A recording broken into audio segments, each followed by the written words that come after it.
ไม่มิงละบ้า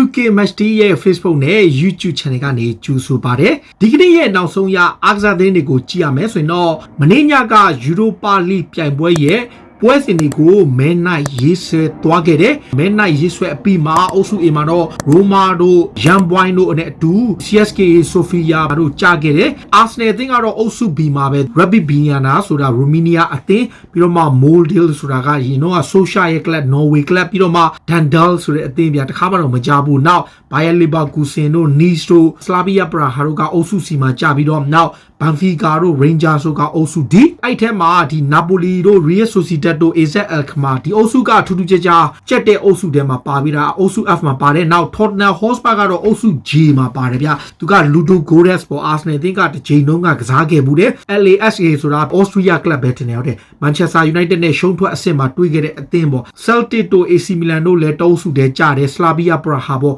တကယ် Europa League ကတော့အမှန်တိုင်းပြောရင်မသိတဲ့အသင်းတွေအများကြီးပဲဒါပေမဲ့ဒီအုပ်စုအဆင့်ပွဲစဉ်တွေကိုရေးဆွဲခဲ့ပြီးဘယ်သူတွေတောင်းဆင်တက်မလဲဆိုတဲ့အကြောင်းတွေကတော့စိတ်ဝင်စားကြပါ Europa League ကလည်း Champion League လို့ပဲအောက်တိုဘာလထဲမှာပဲစတင်ကစားပြီးတော့2021ခုနှစ်မေလမှာအဆုံးသတ်မှာပါဆိုတော့ဒါက Europa League ပြိုင်ပွဲကနေစိတ်ဝင်စားစရာအုပ်စုပွဲစဉ်တွေခွဲတဲ့အကြောင်းပါဆိုတော့ Europa League ပြိုင်ပွဲကလည်းပြည်သက်တွေအနေနဲ့အမှန်တိုင်းပြောရင်ကျွန်တော်ကိုယ်တိုင်တော့မသိဘူးဗျအသင်းတွေကအရန်ကိုများတယ်အပြောင်းရွှေ့တွေဘက်ကိုကြည့်ရင် Juventus အသင်းက Everton ရဲ့တိုက်စစ်မှု White Skin ကိုခေါ်ယူဖို့သဘောတူညီမှုရပြီ105နဲ့ခေါ်ပြီးတော့မှရာသီကုန်မှာအပိသက်ဝယ်ရနိုင်မဲ့ခေါ်ယူမှုမျိုးကိုထည့်သွင်းထားတယ်လို့ပြောထားတယ်တချို့ report တွေမှာတော့ပေါင်တန်း25တန်းလို့ပြောထားပါတယ်ဆိုတော့ Juventus အနေနဲ့သူတို့ရောင်းခဲ့တဲ့တိုက်စစ်မှုကိုသူတို့ပြန်ခေါ်တဲ့သဘောပဲဖြစ်ပါတယ်ဒါအပြင် Real Madrid အသင်းကလည်းသူတို့ရဲ့အဓိကနောက်ခံလူ Dani Carvajal ကလေ့ကျင့်ခွင့်မှာဒဏ်ရာရသွားတယ်လက်ရှိနေထားရ Real မှာသူက El Clasico ဆိုတဲ့ Barcelona နဲ့ကံမဲ့ပွဲစဉ်အပြင် Champions League ပွဲစဉ်တွေရဲ့အုပ်စုအဆင့်ပွဲစဉ်2ပွဲ3ပွဲလောက်ကိုလွဲချော်ရပွဲရှိတယ် Real ဘက်က Dani Carvajal ရဲ့ဒဏ်ရာဟာဒီဇင်ဘာလောက်ထိနားရမယ်လို့ဆိုထားတာပါဒါကြောင့် Real မှာညာနောက်ခံလို့ဆိုလို့ Oriol Zola တယောက်ပဲရှိတယ်ဒီကြားထဲမှာ Nacho Fernandez တို့တစ်ဖက်က Lucas Vazquez တို့ကတော့အဲ့နေရာကိုဖြည့်တော့ကစားနိုင်ပါတယ်တခါ Barcelona အသင်းကလည်းဂိုးသမား Marc-Andre ter Stegen ကိုစာချုပ်သစ်ချုပ်ဆိုတော့မယ်2022ခုနှစ်မှာစာချုပ်သက်တမ်းကုန်ဆုံးမဲ့သူကို Barcelona ဘက်ကကာလရှည်ကြာစာချုပ်သစ်ချုပ်ဆိုဖို့အချိန်ချင်းဆွေးနွေးနေမှာနောက်ဆုံးမှာသဘောတူညီမှုရပြီး2025ခုနှစ်ရှိမဲ့စာချုပ်ကိုချုပ်ဆိုတော့မယ်တစ်ချိန်ထဲမှာပဲ Barcelona က Ousmane Dembele ကို Manchester United ကခေါ်နေပါတယ်ဒါပေမဲ့ club တင်းရဲ့ director ဖြစ်သူကတော့ United နဲ့ဆွေးနွေးနေတာမဟုတ်ကြောင်းနဲ့ Barcelona ဘက်ကကမ္ဘာဖလားရထားတဲ့သူ့ကိုရောင်းချသွားမှာမဟုတ်ဘူးလို့ဆိုထားတယ်ဒါပေမဲ့ ESPN ရဲ့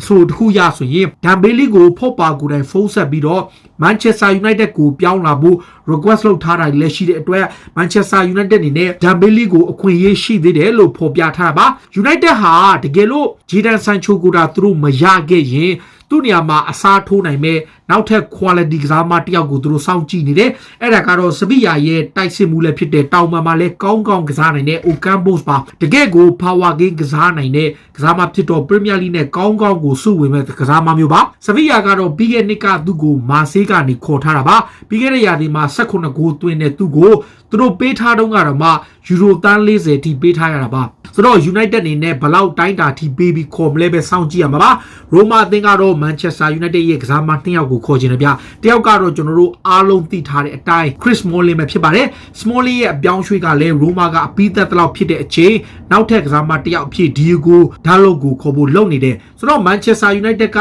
လက်လောနေထားရအဲ့ဒီကစားမ2ယောက်စလုံးကိုရောင်းဖို့ပြင်ဆင်နေတဲ့အတွက်ဒီပြောင်းရွှေ့ကလည်းဖြစ်သွားကောင်းဖြစ်သွားနိုင်တယ်လို့ဆိုပါတယ် United အနေနဲ့တစ်ချိန်တည်းမှာပဲအခု club အသင်းကနေမလိုအပ်တဲ့ကစားမတွေကိုရှင်းထုတ်ဖို့နဲ့တနင်္လာနေ့မတိုင်မီမှာသူတို့အနေနဲ့ကစားမ2ယောက်မရအောင်ခေါ်ဖို့ကိုအသေးအတန်ကြိုးပမ်းနေတယ်ဆိုပြီး British media တွေမှာဖော်ပြနေပါတယ်တခါ Arsenal အသင်းဘက်ကိုကြည့်ရင် Nice director Edu နဲ့ Lyon ရဲ့ Arza director Junior တို့ဂျာတွေ့ဆုံဆွေးနွေးခဲ့တယ်သူတို့တွေ့ဆုံဆွေးနွေးခဲ့အပြီးမှာ Hassan Awar ကို Arsenal ဘက်ကခေါ်ယူဖို့သဘောတူညီမှုရခဲ့တယ်ဆိုပြီး report မှာဖော်ပြထားတယ်။ Lyon ဘက်ကတောင်းဆိုထားတဲ့ပေါင်44သန်းမှာ Arsenal က36သန်းအထိတိုးပေးပြီးတော့အပိုစုချင်းငွေပေးဖို့သဘောတူခဲ့တာပါ။ဒါပေမဲ့ Lyon ကတော့ယတိပြတ်ဆုံးဖြတ်ထားခြင်းမရှိပေမဲ့ Arsenal ရဲ့ကမ်းလှမ်းမှုကိုလက်ခံဖို့ရှိတယ်လို့ဆိုပါတယ်။တစ်ချိန်တည်းမှာပဲ Arsenal အသင်းမှာ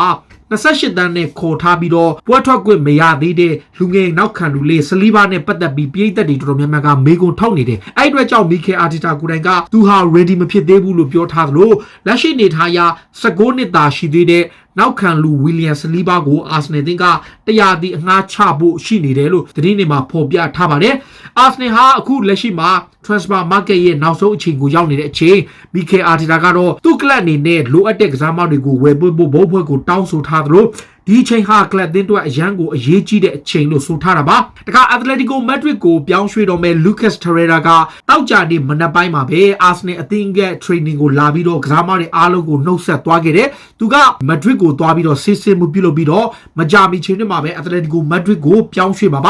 ါရာသီကုန်ထိအငှားသွားကစားပြီးတော့မှအပိသက်စာချုပ်ချုပ်ဆိုမှုကိုနောက်ရာသီမှာခေါ်နိုင်ဖို့ရှိပါတယ်တခါ Chelsea ဘက်ကိုကြည့်ရင် Chelsea ကလည်းလူငယ်ကစားမ Ruben Loftus-Cheek, Hudson Odoi နဲ့နောက်ခံလူ Tomori တို့၃ယောက်ကိုလမ်ဘတ်ကအငှားချဖို့လုပ်နေတယ်။စောပိုင်းတုန်းကတော့ Loftus-Cheek ကိုပဲ mention လုပ်ထားပေမဲ့အခု Hudson Odoi ရော Tomori ရော၃ယောက်စလုံးကိုသူတို့အငှားချဖို့လုပ်နေတယ်။အဲ့ကစားမတွေကိုခေါ်ကျင်တဲ့ club တွေကို Chelsea ဘက်ကလက်ခံစဉ်းစားပေးသွားမယ်လို့ဆိုပါတယ်။တခါ West Ham အသင်းကလည်း Chelsea လိုချင်နေတဲ့ကွင်းလယ်ကစားမဖြစ်တဲ့ Declan Rice ကိုဘယ်ဈေးနဲ့မှရောင်းချမှာမဟုတ်ဘူးလို့ကြေညာလိုက်တယ်။ Chelsea ဘက်ကသူ့ကိုအရန်လိုချင်လို့ကစားသမား2ယောက်လောက်နဲ့ကန်လန့်မှုတွေတခုပြုလုပ်ထားတယ်။ West Ham ကတော့လုံးဝကိုညှင်းဆန်ထားသလို West Ham ပိုင်ရှင်ဖြစ်တဲ့ David Gold ကိုယ်တိုင်ကသူတို့အသင်းအနေနဲ့ Declan Rice ကိုရောင်းချဖို့အထိဗန်ဒိုင်းဆိုင်ရာအခက်အခဲမရှိဘူးလို့ဆိုခဲ့တာပါဆိုတော့ Chelsea နဲ့ Lampard အတွက်တော်တော်ကိုခက်ခဲခေါ်ရမယ့်အခြေအနေပါ Tottenham Hotspur ကလည်း Inter Milan ရဲ့နောက်ခံလူ Milan Skriniar ကိုခေါ်ဖို့ကြိုးပမ်းနေချိန်တစ်ဖက်မှာလည်းအခုသူတို့ရဲ့ Plan B အနေနဲ့ Juventus ကတူရကီနောက်ခံလူ Demiral ပေါ့ဗျာဒီမီရယ်ဟာဒဏ်ရာပြဿနာတွေကြောင့်တော်တော်လေးရုန်းကန်နေရပေမဲ့တကယ့်ကို quality အရေးချင်းရှိတဲ့ကစားမပါစပါဘက်ကအဲ့ကစားမကိုရဖို့ကန်လန့်ထားတာပ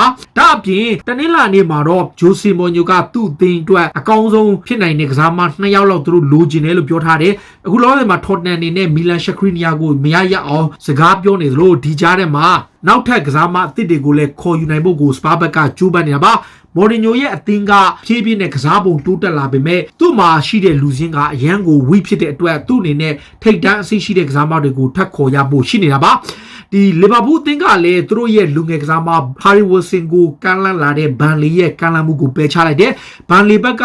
ပေါင်12တန်းနဲ့ကန်လန့်မှုကိုလီဗာပူးအသင်းကပယ်ချခဲ့တာပါလီဗာပူးအနေနဲ့သူတို့ရဲ့ Wales လူငယ်ကစားမကိုတန်း20လောက်လိုချင်တယ်အဲ့အတွက်ကြောင့်ဒီပြောင်းရွှေ့ကိုဖေချခဲ့တာလည်းဖြစ်ပါတယ်။ဒါအပြင်လီဗာပူးရဲ့လူငယ်ကစားမ Brewster ကတော့ Sheffield United ကိုပြောင်းဖို့ပေါင်23.3 တန်းနဲ့သဘောတူညီခဲ့တာပါ။ဆိုတော့လီဗာပူးအနေနဲ့ကစားမတစ်ယောက်ကိုတော့ရောင်းချဖို့ပြီးသွားပြီ။နောက်ထပ်ကစားမတွေကိုထပ်ရောင်းဖို့ပြင်ဆင်တာပါ။ယာဂန်ကလော့ကလီဗာပူးရဲ့လူငယ်ကစားမဖြစ်တဲ့ Curtis Jones ကိုကလပ်တင်းရဲ့စီနီယာကစားမအဖြစ်ထည့်သွင်းလိုက်ပြီးအရင်တုန်းကလူငယ်ကစားမတစ်ယောက်အနေနဲ့ခြေစွမ်းပြလို့လီဗာပူးအသင်းမှာပါဝင်ခွင့်ရပေမဲ့အခုဟာကသူ့ကိုအသင်းကြီးကိုပြောင်းရွှေ့ပြီးတော့အသင်းကြီးရဲ့ကစားမအဖြစ်မှတ်လိုက်ပါတယ်။ယာဂန်ကလော့အနေနဲ့ကစားမအသစ်တွေကိုမခေါ်ဘူးလို့ပြောထားပေမဲ့ရှီယူရဲ့ကစားမတွေတဲကနေသူ့အနေနဲ့အားနည်းသွားနိုင်တဲ့နေရာတွေကိုပြန်ဖြည့်သွားနိုင်ပွဲရှိတယ်လို့လည်းဖော်ပြထားပါတယ်။အခါ Leicester City အသင်းကတော့အခုလောလောဆယ်မှာစန်ချိန်တင်နောက်ခံလူတစ်ယောက်ကိုခေါ်လိုက်ပါတယ်။စိတ်အတီယန်ရဲ့နောက်ခံကစားမလေးဖိုဖာနာကိုပေါင်28တန်း30နီးပါးပေးပြီးခေါ်လိုက်တာပါဆိုတော့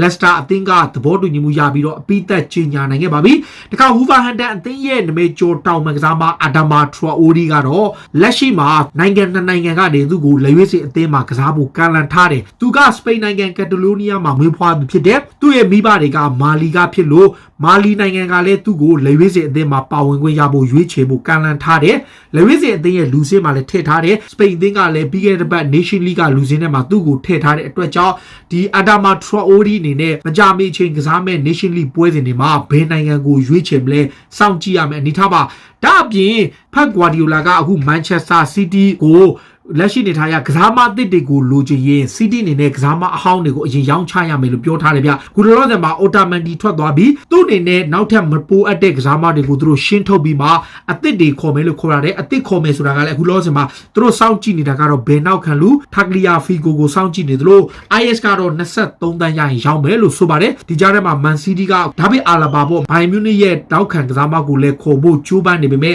လက်ရှိအခြေအနေကတော့စောင့်ကြည့်နေဆဲဖြစ်ပါတယ်ဒါအပြင်တစ်ဖက် ကဘယ်ရစ်စိတ်ဂျမင်းအသင်းကတော့ဟာဆန်အဝါကိုခေါ်ဖို့လုပ်နေသလိုချယ်ဆီရဲ့ဘာကာယိုကိုကလည်းဆွေးနွေးမှုကအဆုံးမတတ်နိုင်သေးပဲဖြစ်နေပါတယ်ချယ်ဆီဘက်ကတောင်းထားတဲ့ပြောင်းရွှေ့ခြင်းကိုသူတို့အနေနဲ့ပေးတော့ပေးခြင်းနဲ့ဒါပေမဲ့တလုံးတရင်လေးထက်အရေးကြပုံစံအပိုစုကြီးပုံစံနဲ့သူတို့ပေးခြင်းနဲ့ပုံစံမျိုးဖြစ်တဲ့ကြောင့်ဒီပြောင်းရွှေ့ကအဆင်မပြေသေးတဲ့ဖြစ်တာပါဒါအပြင်အင်တာမီလန်အသင်းကလည်း Smalling ကိုခေါ်နိုင်ရေးအတွက်ကိုမျှော်လင့်နေစေဖြစ်ကြောင်းဆိုခဲ့တယ် Smalling ကအခု Manchester United ကနေထွက်ပြီးတော့အသင်းပြောင်းဖို့လုပ်နေတဲ့အချိန် Roma ကိုပြန်လည်ရောက်ရှိဖို့နှီးစပ်နေတာပါဒါပေမဲ့ Antonio Conte က